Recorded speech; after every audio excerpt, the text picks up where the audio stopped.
Assalamualaikum warahmatullahi wabarakatuh. Perkenalkan, nama saya Rosalia dari Prodi PGSD semester 3A. Baik, di sini saya akan menjelaskan materi tentang cahaya. Simak videonya sampai selesai ya, teman-teman.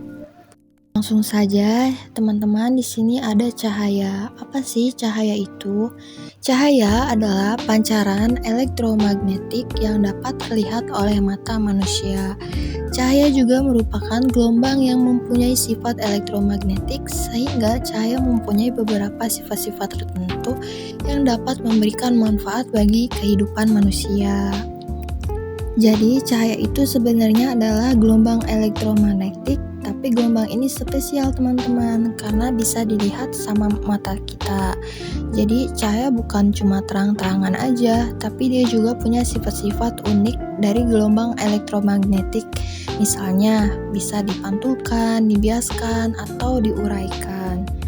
Karena sifat-sifatnya ini, cahaya punya banyak manfaat, teman-teman, buat kehidupan manusia. Misalnya, kita bisa melihat benda di sekitar, memanfaatkan sinar matahari buat energi, atau pakai cahaya buat teknologi seperti lampu, kamera, dan alat komunikasi. Selanjutnya, cahaya selalu memiliki sumber, yaitu benda yang dapat memancarkan cahaya. Maksudnya adalah cahaya selalu berasal dari sesuatu, teman-teman. Artinya ada sumbernya.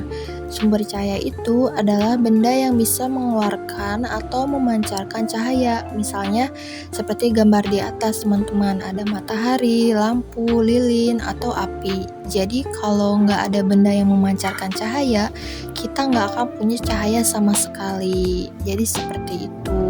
Selanjutnya, di sini ada sifat-sifat cahaya. Jadi, sifat-sifat cahaya juga terbagi menjadi beberapa macam, teman-teman.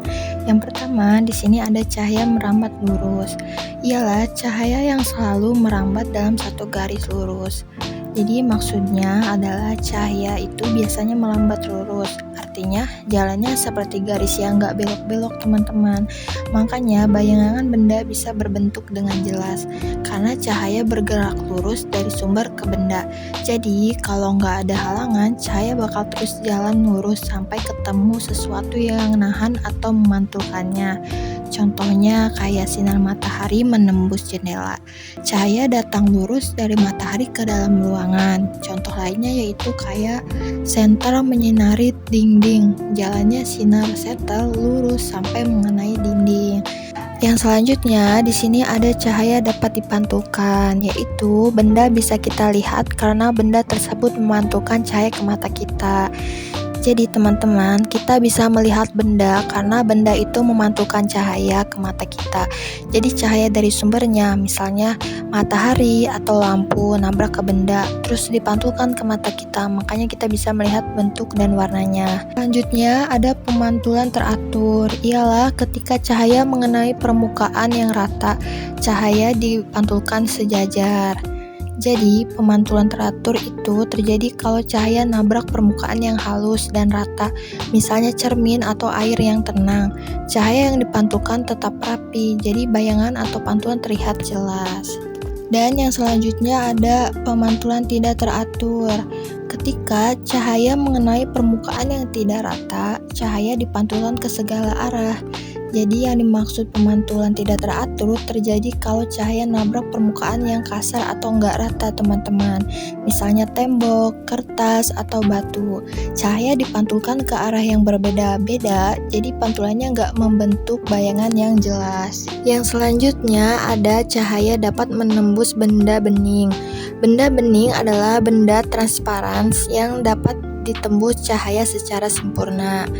Yang dimaksud dengan transparan adalah benda yang bisa ditembus cahaya dengan sangat mudah sampai bisa terlihat jelas lewat benda itu. Contohnya kaca bening atau air jernih.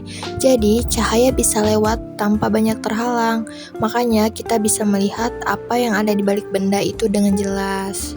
Yang selanjutnya, cahaya dapat dibiaskan, yaitu jika cahaya melalui media dengan kecepatan berbeda, maka cahaya akan berbelok atau dibiaskan. Jadi seperti ini teman-teman. Kalau cahaya lewat dari satu media ke media lain yang kerapatannya berbeda, jalannya nggak selalu lurus lagi.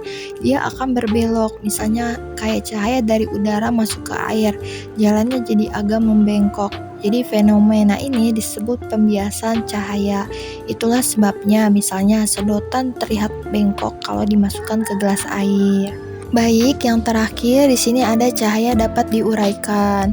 Jadi cahaya putih sebenarnya terdiri dari warna merah, jingga, kuning, hijau, biru, nila, dan ungu. Dapat disingkat menjadi Meiji Kuhibiniu. Jadi teman-teman, yang dimaksud dari pernyataan di atas adalah cahaya putih seperti sinar matahari ini sebenarnya bukan satu warna saja, tapi gabungan dari banyak warna berbeda, kayak merah, jingga, kuning, hijau, biru, nila, dan ungu. Saat cahayanya putih lewat, atau disebut dengan prisma atau tetesan air, cahaya itu terpecah karena setiap warna membelok atau dibias dengan sudut berbeda. Inilah yang disebut cahaya diuraikan atau spektrum cahaya. Jadi kalau kamu lihat pelangi, itu contoh cahaya putih yang diuraikan menjadi semua warna tadi. Cara gampang mengingat urutannya juga adalah dengan cara kita menggabungkan kata warna itu menjadi Meiji Kuhibiniu, merah, jingga, kuning, hijau, biru, nila, dan ungu. Jadi seperti itu teman-teman. Jadi kesimpulannya, cahaya adalah energi yang bisa dilihat oleh mata dan sangat penting untuk kehidupan. Cahaya juga memiliki beberapa sifat seperti merambat lurus, dipantulkan, dibiaskan, menembus benda bening, dan dapat diuraikan menjadi berbagai warna. Cahaya berasal dari sumber alami seperti matahari, bintang, dan api, maupun sumber buatan seperti lampu, senter, dan lilin. Dengan cahaya, manusia bisa melihat benda di sekitarnya, menjalankan aktivitas sehari-hari, dan berbagai teknologi dapat berfungsi dengan baik. Mungkin cukup sekian materi yang bisa saya sampaikan. Semoga penjelasan tentang cahaya ini bermanfaat dan mudah dipahami. Terima kasih sudah memperhatikan. Assalamualaikum warahmatullahi wabarakatuh.